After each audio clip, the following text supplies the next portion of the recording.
शेरविंश महर्षि।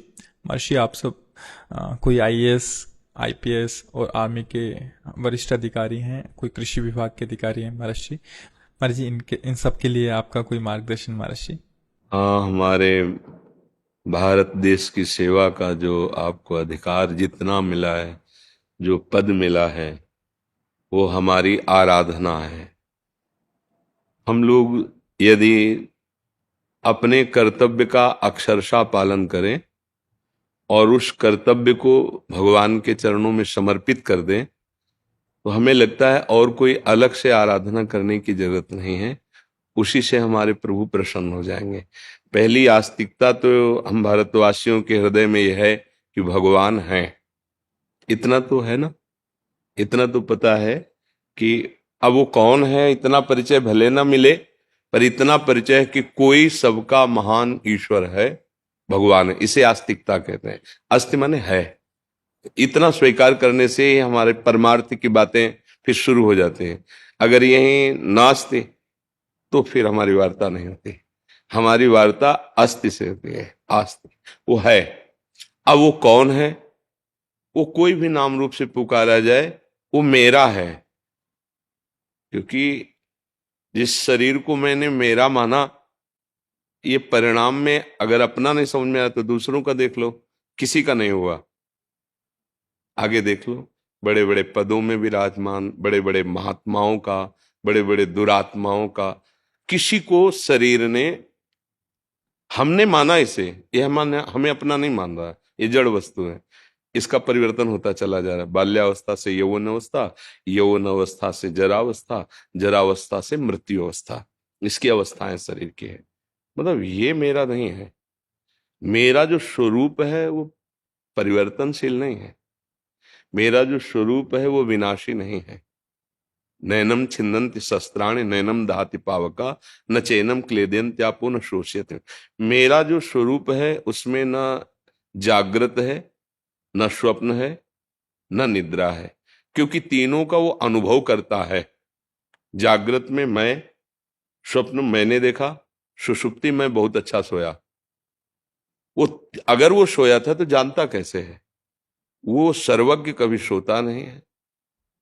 वो तीनों अवस्थाओं से परे और उन तीनों अवस्थाओं का दृष्टा है।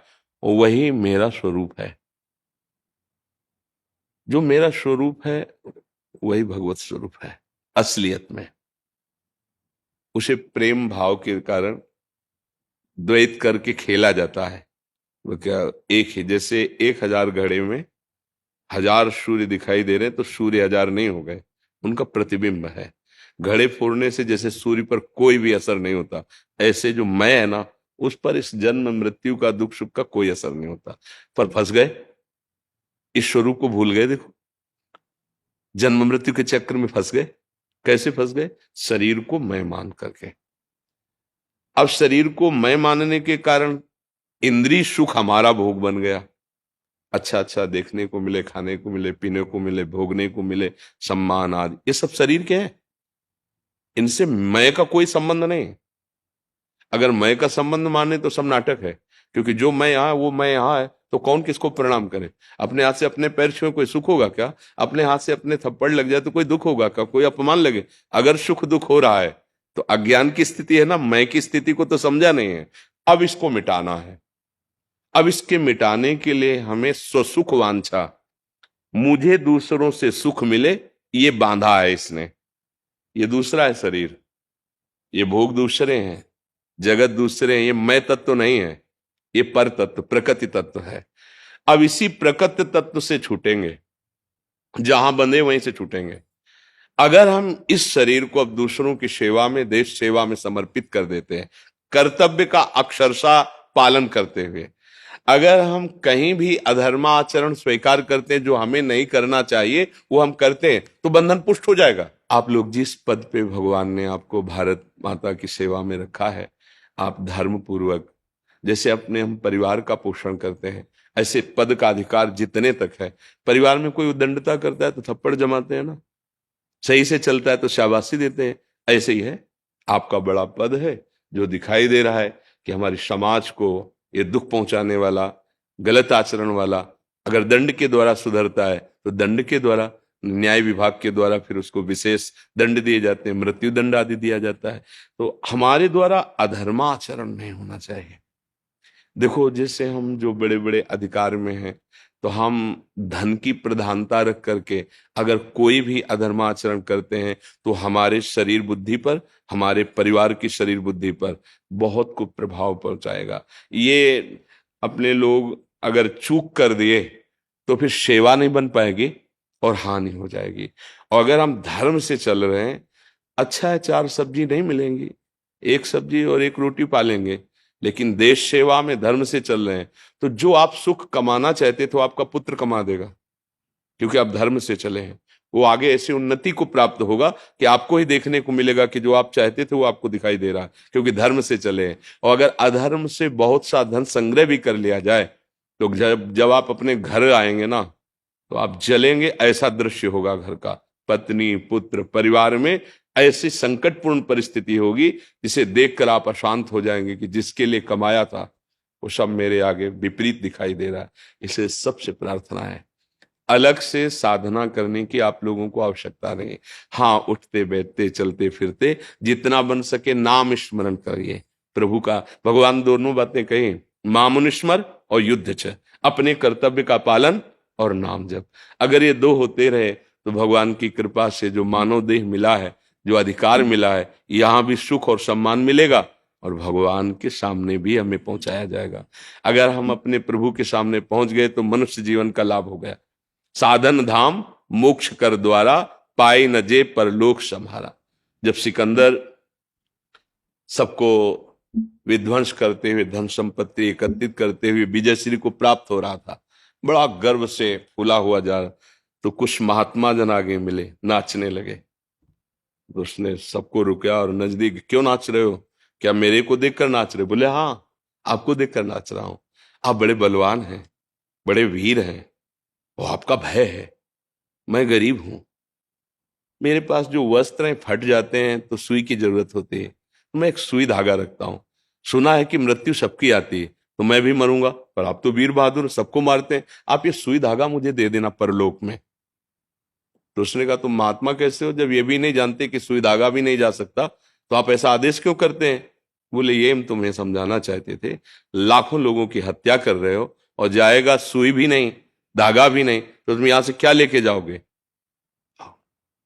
धर्माचरण करते, लोगों को सुख पहुंचाते, लोग तुम्हारी जय जयकार करते, तुम्हारी वीरता दूसरों की रक्षा के काम में आती, तुम्हारी बुद्धि दूसरों को सुख देने के काम में आती, तो तुम दूसरों को दुख और हिंसा कर रहे हो। ले जाना यहां से एक सुई भी नहीं है। बस उसी दिन सावधान हो गया और कहा, जब मेरा शरीर छूटे तो विमान से बाहर हाथ कर देना कि सिकंदर जैसा बलशाली राजा भी कुछ नहीं लेके जा पाया।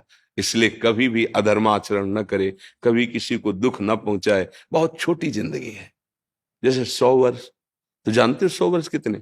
ब्रह्मलोक में कमल की पंखुड़ी को ऐसे छेदा जाए, 1 वर्ष हो गए यहाँ के। जब वो बछड़ों का और सखाओं का अपहरण किया था ना ब्रह्मा जी ने, उस समय इसका वर्णन आया है कि ब्रह्मलोक में एक कमल की पंखुड़ी ऐसे छेदी गई तो यहाँ का 1 वर्ष हो गया। अब बोलो, अपने 100 वर्ष कितने हैं? ब्रह्मा जी के सामने मच्छर जैसा जीवन हमारा है। अगर इस जीवन में भगवत प्राप्ति न हुई, धर्म ना हुआ, भजन रूपी धन ना हुआ, 4 लोग तुम्हें भाव से न चिंतन करें कि यार बहुत सुंदर अधिकारी थे, बहुत समाज सेवा में तत्पर थे, तो फिर हमारे जीवन का मतलब क्या रह गया? धर्मात्मा पुरुष अपने यश की रक्षा के लिए अपने प्राणों का भी विसर्जन कर देते हैं। तो अब पहले हमारे दिमाग से हट जाना चाहिए कि धन के द्वारा सुख मिलता है, नहीं, धर्म के द्वारा सुख मिलता है। अगर हमारे शास्त्रों में वर्णन है, धर्म अर्थ काम मोक्ष, धर्म और मोक्ष के बीच में दोनों को रखा गया है, अर्थ और कामनाएं। अगर आप धर्म से अर्थ कमाएंगे तो उनकी कामनाओं की पूर्ति मोक्ष तक ले जाएगी, और अगर पहले धन रख दिया फिर धर्म नहीं हो पाएगा। जिनको ये भ्रम है कि धन से धर्म होता है, वो ठीक नहीं समझते हैं।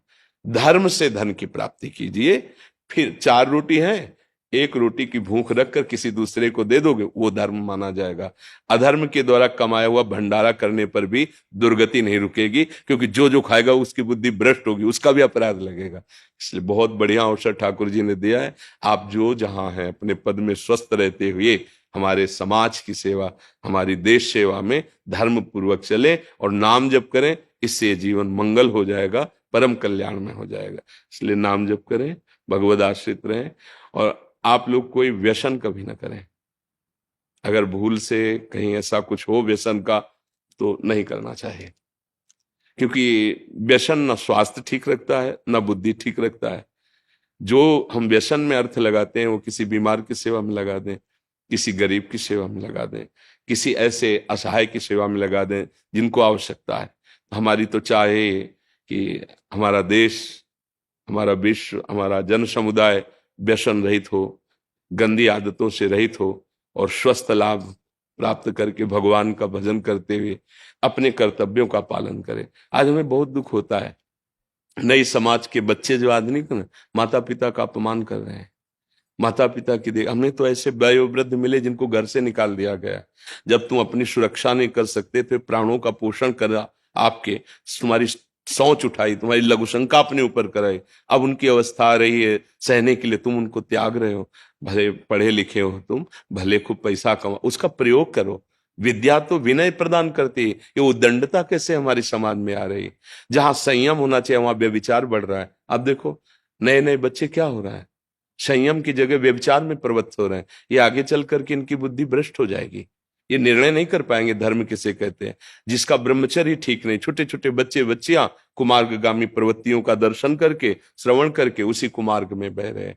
हमें लगता है कि आप लोग जैसे बड़े पदों में हैं तो ऐसा करना चाहिए कि समाज को, जो विद्यार्थियों का जीवन, कुछ ऐसा एक पढ़ाई में विषय रखना चाहिए जिससे उनको इसका पता चले।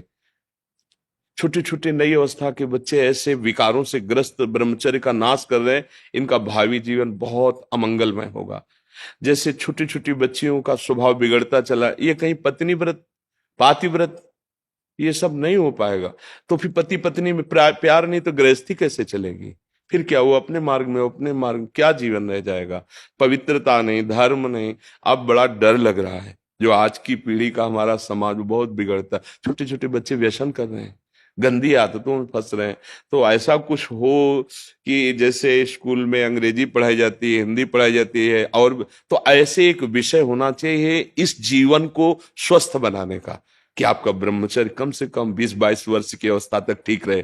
कोई ऐसे क्रियाएं ना करे, जैसे छोटे छोटे बच्चे सीख गए हैं ना क्रियाएं, और उनका डॉक्टर लोग सपोर्ट करते हैं कि आपका स्वास्थ्य इससे, कैसी बुद्धि भ्रष्ट है। भला वीरपात से किसी का स्वास्थ्य ठीक होता है? और उदाहरण देते, जैसे खून निकलवाने से खून बनता है। 40 किलो अन्न जब आप पचा लेंगे तब एक संतान उत्पत्ति की सामर्थ्य प्रकट होती है। अब वो अनजाना बच्चा, उसको ज्ञान नहीं है, और डॉक्टरों ने सपोर्ट कर दिया, वीडियो और मित्रजन उसको, और वो ऐसे वीर शक्ति का नाश, वो क्या विवेक रह जाएगा? एक बच्चा आया था किसी पुलिस अधिकारी का, तो कह रहा था मुझे आत्महत्या करने की इच्छा हो रही। वो खुल के कह रहा था, हस्त मैथुन करता रहा इसलिए मेरी दुर्दशा ऐसी हो। तो कुछ ऐसा विधान होना चाहिए जो हमारे विद्यालयों में नवीन बच्चों को शिक्षा दी जाए, ब्रह्मचर्य समझाया जाए, उसका महत्व समझाया जाए, माता पिता का नमस्कार करना, प्रणाम करना, उनका आशीर्वाद कितना जीवन में उन्नति प्रदान करता है, माता पिता की सेवा करना कितना उन्नति प्रदान, ऐसी शिक्षा देनी चाहिए। और अपने को स्वयं संयम में रख करके अपने देश का, अपने परिवार का मंगल हित चाहे, तो भगवान का आश्रय लेकर धर्म पूर्वक चले।